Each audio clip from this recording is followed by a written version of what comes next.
ओम शांति। आज बाबा के 5, 6, 20 के महावाक्य हैं। सबसे पहले मुरली का सारांश समझेंगे। आज विशेष बाबा ने ये कहा है कि तुम बच्चों को अभी ज्ञान की दृष्टि मिली है कि कैसे हम सुखधाम बदलकर फिर माया का राज्य दुखधाम आ गया है। तो दुखधाम में सभी आत्माएं नयनहीन हो गई हैं। तो ऐसे समय पर पुकारते हैं, नयनहीन को राह दिखाओ। क्योंकि भक्ति मार्ग में तो यज्ञ, तप, दान, पुण्य आदि में कितने भटकते थे। अभी ये सारा भटकना बंद हुआ है। तो अभी बाबा ने हमें सही मंजिल दिखा दी है, इसीलिए सभी प्रकार की भटकन बंद हो गई है। आज बाबा ने ज्ञान और विज्ञान का भी अर्थ समझाया है। योग से हेल्थ होती है, यानी परमधाम की याद, जिसे विज्ञान कहते हैं, और पूरी वर्ल्ड की हिस्ट्री ज्योग्राफी को समझना, उसे ज्ञान कहते हैं। तो बाबा ने आज ज्ञान और विज्ञान की परिभाषा भी समझाई है। बाबा ने कहा, ये हिस्ट्री ज्योग्राफी को पूरी तुम्हें बुद्धि में रखना है कि कैसे हम राज्य लेते हैं, कितना समय राज्य किया, फिर राजधानी मिली, फिर रावण ने राज्य छीना, वापस अभी बाबा राज्य दिला रहे हैं। ये सृष्टि चक्र कैसे फिरता है, ये बाप अभी समझाते हैं। और हम सभी मनुष्य मात्र इस सृष्टि चक्र में आते हैं। कोई भी चाहकर भी इस सृष्टि चक्र से छूट नहीं सकता। आगे बाबा ने याद की यात्रा के लिए बताया है कि याद की यात्रा में बैठते हैं तो माया के तूफान आते हैं। माया याद तोड़ देती है, लेकिन माया से बिना घबराए बाबा ने कहा कि तुम मेहनत करो। आगे बाबा ने याद के लिए कहा है कि जैसे 8 घंटे सरकारी नौकरी होती है ना, वैसे अभी तुम बेहद की सरकार के मददगार बनो। तुमको कम से कम 8 घंटा पुरुषार्थ कर याद में रहना है। इससे बाबा ने कहा, फायदा ये होगा कि अवस्था पक्की हो जाएगी, जो अंत में फिर और किसी की भी याद नहीं आएगी। तो ये था मुरली का सारांश। अभी हम मुरली शुरू करते हैं। ओम शांति। मीठे बच्चे, तुम्हें अभी ज्ञान की दृष्टि मिली है, इसलिए तुम्हारा भटकना बंद हुआ। तुम शांतिधाम और सुखधाम को याद करते हो। प्रश्न है, देवताओं में कौन सी ताकत है और वह ताकत किस विशेषता के कारण है? बाबा ने कहा, देवताओं में कौन सी ताकत है और वह ताकत किस विशेषता के कारण है? बाबा का उत्तर है, देवताओं में सारे विश्व पर राज्य करने की ताकत है। वह ताकत विशेष एक मत की विशेषता के कारण है, क्योंकि पूरी सतयुगी दुनिया का जो बेस है वो एकता पर है। एक मत, एक राज्य, एक भाषा, एक धर्म, एक कुल पर सारी दुनिया चलती है। वहाँ एक मत होने के कारण वजीर आदि रखने की दरकार नहीं है। देवताओं ने संगम पर बाप से ऐसी श्रीमत ली हुई है जो 21 जन्म राज्य करते हैं। वहाँ एक राजा की एक दैवी फैमिली होती है, दूसरी मत होती नहीं है। गीत है, नयनहीन को राह दिखाओ प्रभु। ओम शांति। बच्चों को नयन मिले हैं, पहले नयन नहीं थे। कौन से नयन? ज्ञान के नयन नहीं थे। बाबा ने कहा, ज्ञान में नहीं थे तो उस समय ज्ञान की दृष्टि नहीं मिली हुई थी। बाबा कहते हैं अज्ञान के नयन तो थे। बच्चे जानते हैं ज्ञान सागर एक ही बाप है और कोई में यह रूहानी ज्ञान है नहीं। जिस ज्ञान से सद्गति हो अर्थात शांति धाम और सुख धाम जाना हो। अभी तुम बच्चों को दृष्टि मिली है कि कैसे सुखधाम बदलकर फिर माया का राज्य व दुखधाम बनता है। पुकारने लगते हैं नयनहीन को राह बताओ, क्योंकि भक्ति मार्ग के यज्ञ दान पुण्य आदि से कोई राह नहीं मिलती है शांतिधाम सुखधाम जाने की।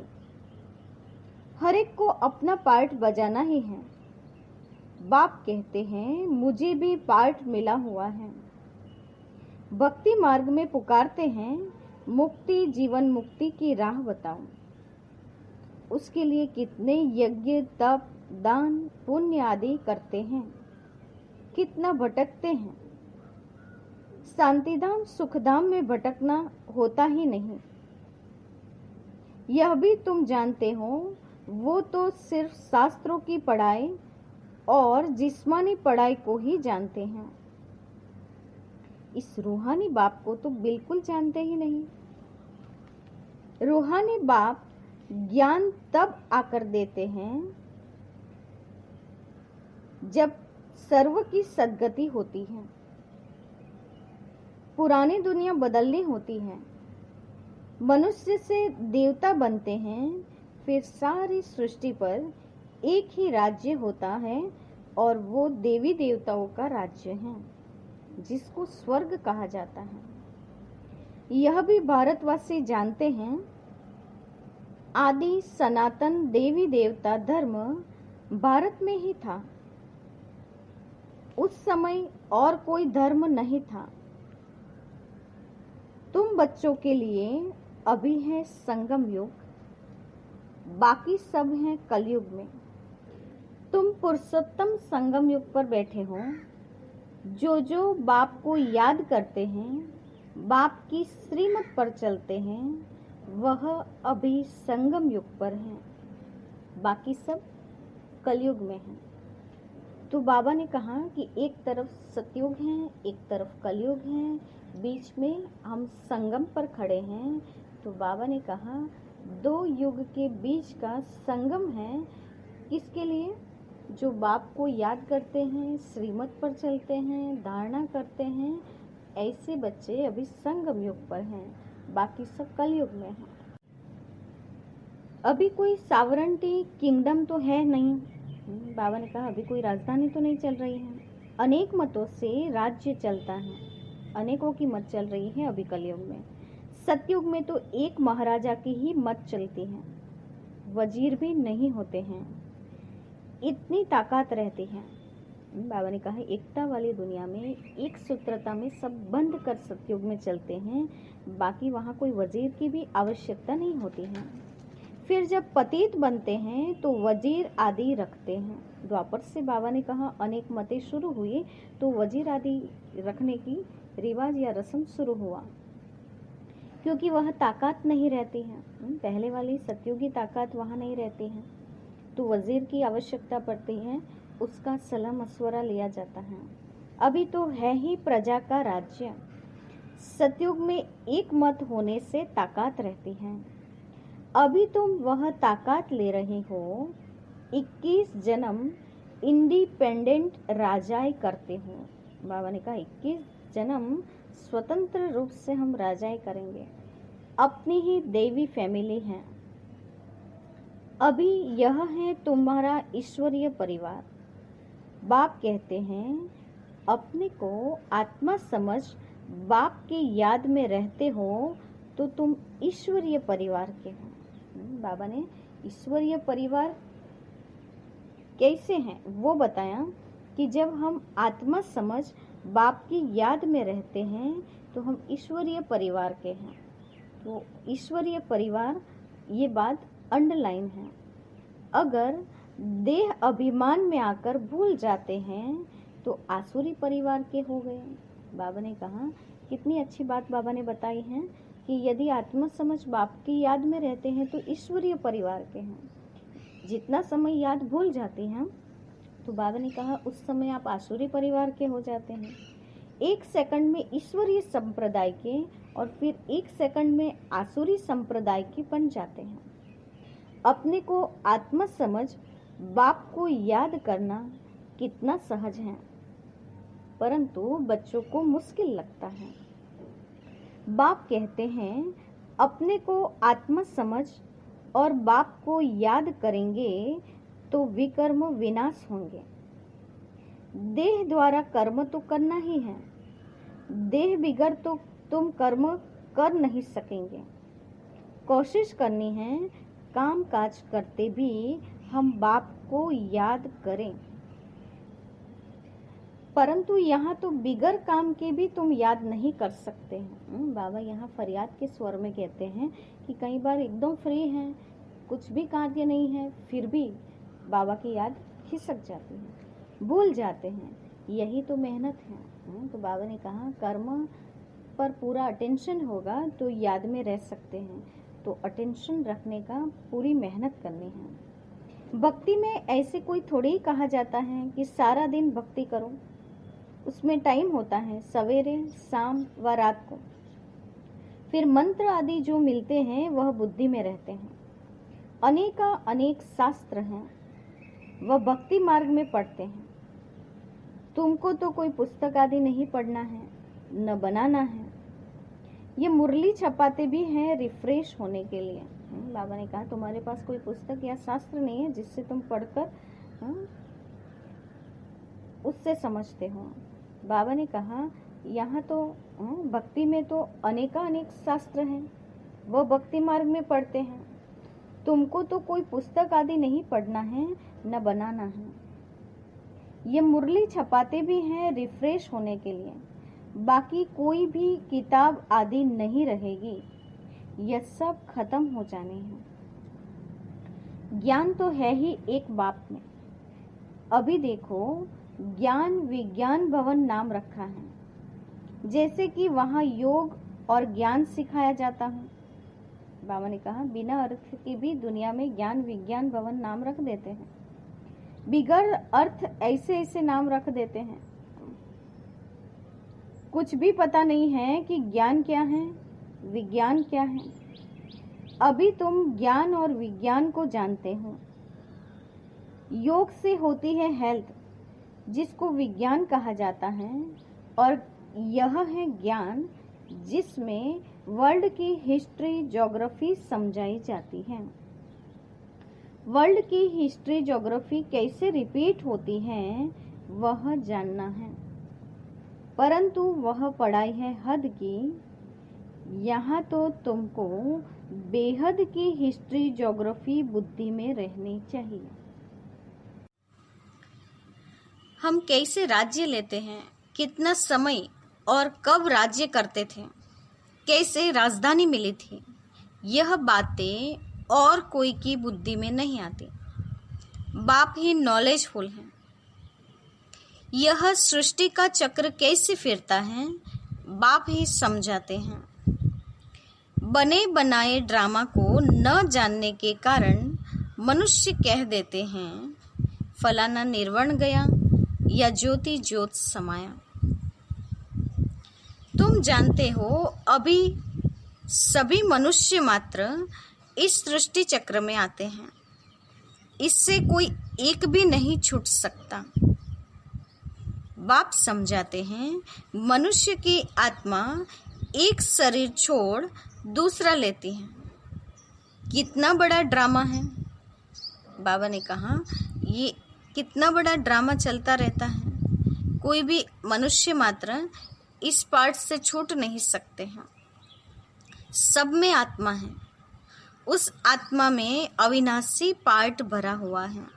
सब के भीतर बाबा ने कहा एकदम सूक्ष्म आत्मा है और उसमें अविनाशी जन्म जन्मांतर का पार्ट भरा हुआ है। इसको ही कहा जाता है बनी बनाई बन रही, अब कुछ बनने नहीं। अब ड्रामा कहते हैं तो जरूर उनका टाइम भी तो चाहिए ना। बाबा ने कहा जैसे दुनिया में भी कोई ड्रामा या नाटक होता है तो उसका एक टाइम पीरियड होता है जिस अनुसार वो पूर्ण होता है, वापस शुरू होता है। तो बाबा ने कहा ये ड्रामा का जरूर कोई टाइम तो होता है। बाप समझाते हैं यह ड्रामा 5000 वर्ष का है, लेकिन भक्ति मार्ग के शास्त्रों में लिख दिया है ड्रामा लाखों वर्ष का है। इस समय ही जबकि बाप ने आकर सहज राजयोग सिखाया था, इस समय के लिए ही गायन है कि कौरव घोर अंधियारे में थे और पांडव रोशनी में थे। बाबा ने कहा अभी के लिए ही शास्त्र में गायन बताया है कि कौरव घोर अंधियारे में थे। तो अभी दुनिया में जो बाप को नहीं पहचानते हैं वो अभी घोर अंधियारे में हैं। जिन्होंने बाप को पहचानने की ज्ञान की दृष्टि पा ली है उसके लिए बाबा ने कहा अभी रोशनी है, वो पांडव हैं। वो लोग समझते हैं कलयुग में तो अजून 40,000 वर्ष हैं। उन्हों को यह पता नहीं पड़ता है कि भगवान आया है। इस पुरानी दुनिया का मौत सामने खड़ा है। सब अज्ञान नींद में सोए पड़े हैं।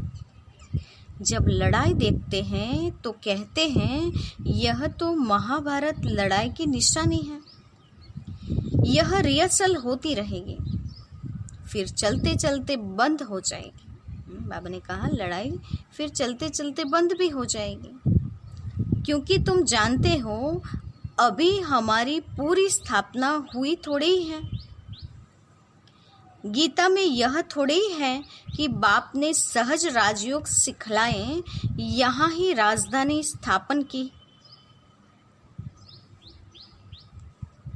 गीता में तो प्रलय दिखा दी है। बाबा ने कहा कि गीता में राजयोग सिखलाया ऐसी सब बातें आती नहीं हैं। साथ ही लास्ट में बाबा ने कहा रिजल्ट क्या दिखाया, प्रलय दिखा दी है। दिखाते हैं और सब मर गए, बाकी 5 पांडव बचे, वह भी पहाड़ों पर जाकर गल मरे। वास्तव में हम सभी पांडव अभी बाबा की याद में गलते हैं। तो ये 5 पांडव बचे, ये हमारी ही यादगार हैं।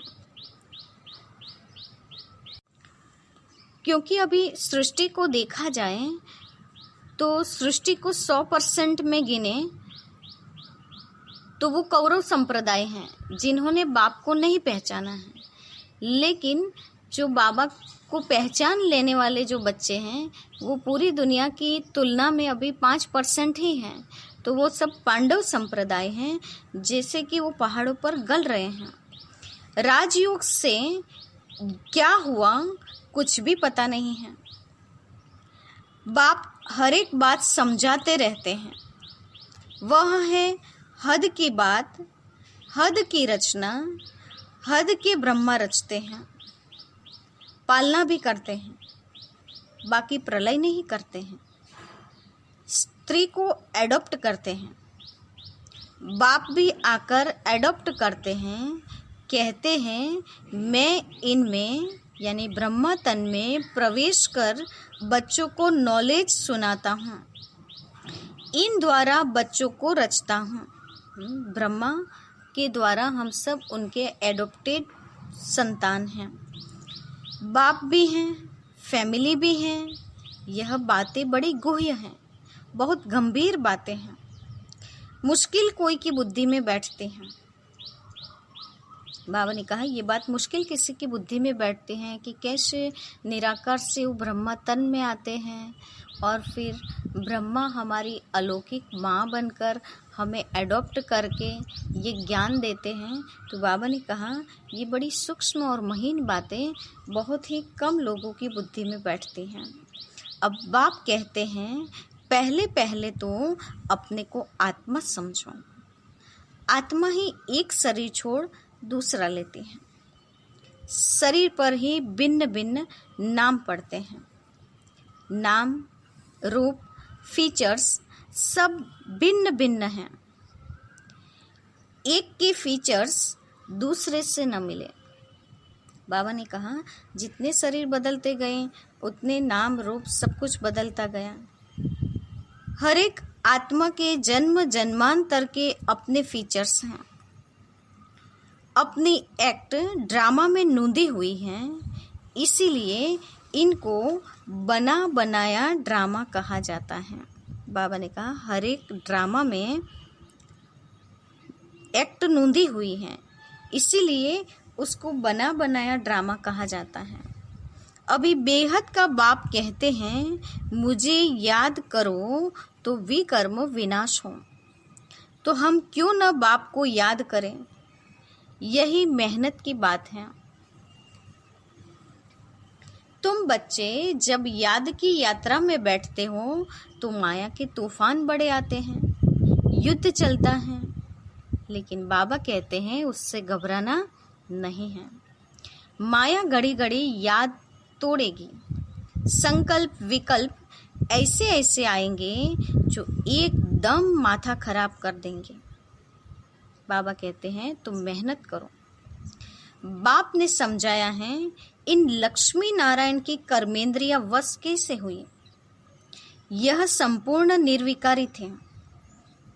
यह शिक्षा इन्हों को कहाँ से मिली। बाबा ने कहा लक्ष्मी नारायण ऐसे शीतल कैसे बन सके, संपूर्ण निर्विकारी कैसे बने। जरूर अगले जन्म में उन्होंने कोई शिक्षा प्राप्त की थी, तो वो शिक्षा किससे प्राप्त की थी वो समझना है।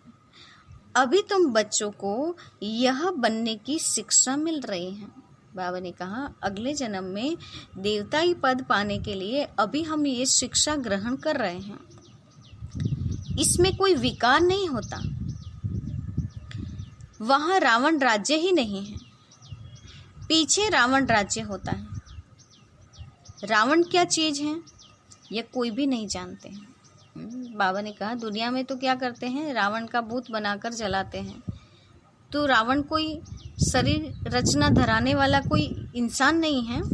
रावण यानी हमारे ही भीतर के हमारे सूक्ष्म विकार, हमारे ही मन की उल्टी सोच, जिसे रावण नाम दिया जाता है। ड्रामा अनुसार यह भी नोंद है। ड्रामा के आदि मध्य अंत को नहीं जानते हैं, इसीलिए ही नेति नेति करते आए हैं। अभी तुम स्वर्गवासी बनने के लिए पुरुषार्थ कर रहे हो। यह लक्ष्मी नारायण स्वर्ग के मालिक है ना। इन्हों के आगे माथा टेकने वाले तमोप्रधान कनिष्ठ पुरुष हैं। बाप कहते हैं पहले पहले तो एक बात पक्की कर लो। कौन सी बात पक्की करनी है, ये अंडरलाइन है। अपने को आत्मा समझ बाप को याद करो, इसमें ही बड़ी मेहनत है। जैसे 8 घंटे सरकारी नौकरी होती है ना, अभी तुम बेहद की सरकार के मददगार हो। तुमको कम से कम 8 घंटा पुरुषार्थ कर याद में रहना है। बाबा ने कहा जैसे नौकरी करते हैं 8 घंटा, तो उसी प्रकार बाबा ने कहा हम बेहद की सरकार के मददगार बच्चे 8 घंटा पुरुषार्थ करेंगे, याद में रहेंगे, तब बाप के सच्चे मददगार कहे जाएंगे। यह अवस्था तुम्हारी ऐसी पक्की हो जाएगी जो कोई की भी याद नहीं आएगी। बाप की याद में ही शरीर छोड़ेंगे, फिर वही विजय माला के दाने बनेंगे। एक राजा की प्रजा कितनी ढेर होती है, यहाँ भी प्रजा बननी है। तुम विजय माला के दाने पूजने लायक बनेंगे। 16,108 की माला भी होती है, फिर वो एक बड़े बक्से में पड़ी रहती है। 8 की माला है, 108 की भी है, अंत में फिर 16,108 की भी बनती है। तुम बच्चों ने ही बाप से राजयोग सीख सारे विश्व को स्वर्ग बनाया है, इसलिए तुमको पूजा जाता है। तुम ही पूज्य थे, फिर तुम ही पुजारी बने। बाबा ने कहा सतयुग त्रेता में तुम ही पूज्य स्टेज पर थे, फिर हम ही देवत्व नष्ट होने के कारण पुजारी बने। ये दादा कहते हैं हमने खुद माला फेरी है। ब्रह्मा बाबा कहते हैं कि भक्ति मार्ग में मैंने खुद माला फेरी है। लक्ष्मी नारायण के मंदिर में यूं तो रुद्रमाला होनी चाहिए। तुम पहले रुद्रमाला फिर रुंडमाला बनते हो। पहले नंबर में है रुद्रमाला, जिसमें शिव भी है। रुंडमाला में शिव कहाँ से आए? वह है विष्णु की माला। इन बातों को भी कोई समझते थोड़ी हैं। अभी तुम कहते हो कि हम शिव बाबा के गले का हार जाए बनते हैं। ब्राह्मणों की माला नहीं बन सकती हैं। ब्राह्मणों की माला होती नहीं। तुम जितना याद में रहते हो, फिर वहां भी नजदीक में ही आकर राज्य करेंगे। यह पढ़ाई और कोई जगह मिल न सके। तुम जानते हो, अभी हम इस पुराने शरीर को छोड़ स्वर्गवासी बनेंगे। सारा भारत स्वर्गवासी बनेगा। इन पर्टिकुलर भारत ही स्वर्ग था, यानी स्वतंत्र रूप से भारत ही स्वर्ग था। 5000 वर्ष की बात है, लाखों वर्ष की बात हो नहीं सकती। देवताओं को ही 5000 वर्ष हुए। स्वर्ग को मनुष्य भूल गए हैं, तो ऐसे ही कह देते हैं, बाकी है कुछ नहीं। बाबा ने कहा स्वर्ग को भूल गए हैं, इसीलिए अंदाज से ऐसे ही कह देते हैं, बाकी कुछ है नहीं। इतना पुराना संवत आदि है थोड़ी, है ही सूर्यवंशी, चंद्रवंशी, फिर और धर्म वाले आते हैं। पुरानी चीजें काम क्या आएगी? कितना खरीद करते हैं। पुरानी चीज की बहुत वैल्यू करते हैं।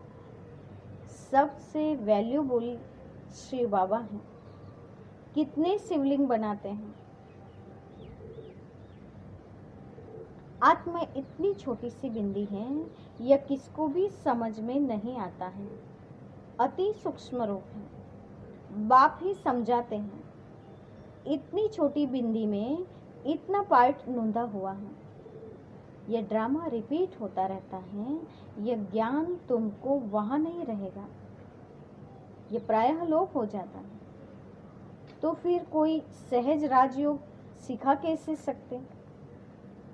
ये सब भक्ति मार्ग के लिए बैठ बनाया है। अभी बच्चे जानते हैं, बाप द्वारा ब्राह्मण, देवता, क्षत्रिय 3 धर्म स्थापन हो रहे हैं भविष्य नई दुनिया के लिए। वह पढ़ाई जो तुम पढ़ते हो, वह है इस जन्म के लिए। इनकी प्रारब्ध तुमको नई दुनिया में मिलनी है। यह पढ़ाई होती ही है संगम युग पर। यह है पुरुषोत्तम संगम युग। मनुष्य से देवता तो जरूर संगम पर बने होंगे। बाप बच्चों को सब राज समझाते हैं। यह भी बाबा जानते हैं, तुम सारा दिन इस याद में रह नहीं सकेंगे। इम्पॉसिबल है। इसीलिए चार्ट रखो, देखो हम कहाँ तक याद में रह सकते हैं। देह का अभिमान होगा तो याद कैसे रह सकेगी। पापों का बोझा सिर पर बहुत है। इसीलिए बाबा कहते हैं, याद में रहो। त्रिमूर्ति का चित्र पॉकेट में डाल दो, परंतु तुम घड़ी घड़ी भूल जाते हो। अल्फ को याद करने से बे आदि सब याद आ जाता है। अल्फ यानी बाप, तो बाप को याद करने से बाप का वर्षा, बे यानी बादशाही, स्वर्ग भी याद आ जाएगा। बेज तो सदा लगा रहे। लिटरेचर भी हो, कोई भी अच्छा आदमी हो तो उनको देना चाहिए। अच्छा आदमी कभी मुफ्त में लेंगे नहीं। बोलेंगे इसका क्या पैसा है। बोलो यह गरीबों को तो मुफ्त में दिया जाता है, बाकी जो जितना दे। रॉयल्टी होनी चाहिए। तुम्हारी रस्म रिवाज दुनिया से बिल्कुल न्यारी होनी चाहिए। रॉयल आदमी आपे ही कुछ न कुछ दे देंगे। यह तो हम सबको देते हैं कल्याण के लिए। बाबा ने कहा जो बाबा का लिटरेचर है उसमें भी कल्याण है, उसको लेकर भी कहीं फिर बाबा के ज्ञान में आ जाते हैं। बाबा ने कहा कई बार औरों के कल्याण के लिए रॉयल्टी से लिटरेचर का दान देना चाहिए। यदि कोई पढ़कर भी तुम्हें पैसे भेज देंगे, खर्चा तो तुम करते हो ना। बोलो हम अपना तन मन धन भारत की सेवा में खर्च करते हैं। अच्छा, मीठे मीठे सिकिलते बच्चों के प्रति माता पिता बाप दादा का याद प्यार और गुड मॉर्निंग। रूहानी बाप की रूहानी बच्चों को नमस्ते। हम रूहानी बच्चों की रूहानी माता पिता बाप दादा को याद प्यार और नमस्ते। पूरी मुरली का धारणा युक्त मुख्य सार है। पहली पॉइंट, इस बेहद की सरकार को मदद करने के लिए कम से कम 8 घंटा याद में रहने का पुरुषार्थ करना है। याद में जो माया विघ्न डालती है उससे घबराना नहीं है। बाबा ने कहा माया भी भल आए, कितने भी संकल्प विकल्प चले, कुछ भी हो जाए, लेकिन हमें याद में रहने के पुरुषार्थ करते रहना है। दूसरी पॉइंट, इस पुरुषोत्तम संगम युग पर ईश्वरीय संप्रदाय का बन ईश्वरीय मत पर चलना है। ईश्वरीय संप्रदाय का बनना, इसका मतलब बाबा ने क्या बताया था कि आत्मा समझ बाप को याद करते रहना, यानी उतना समय हम ईश्वरीय संप्रदाय के हैं। यदि याद भूल जाती है तो आसुरी संप्रदाय हो जाते हैं। तो बाबा ने कहा पुरुषोत्तम संगम युग पर ईश्वरीय संप्रदाय का बन ईश्वर के मत पर चलना है। कर्म करते भी एक बाप की याद में रहने का अभ्यास करना है। वरदान है, बेगर टू प्रिंस का पार्ट प्रैक्टिकल में बजाने वाले त्यागी व श्रेष्ठ भाग्यशाली आत्मा भव। बेगर टू प्रिंस का पार्ट प्रैक्टिकल में बजाने वाले त्यागी व श्रेष्ठ भाग्यशाली आत्मा भव।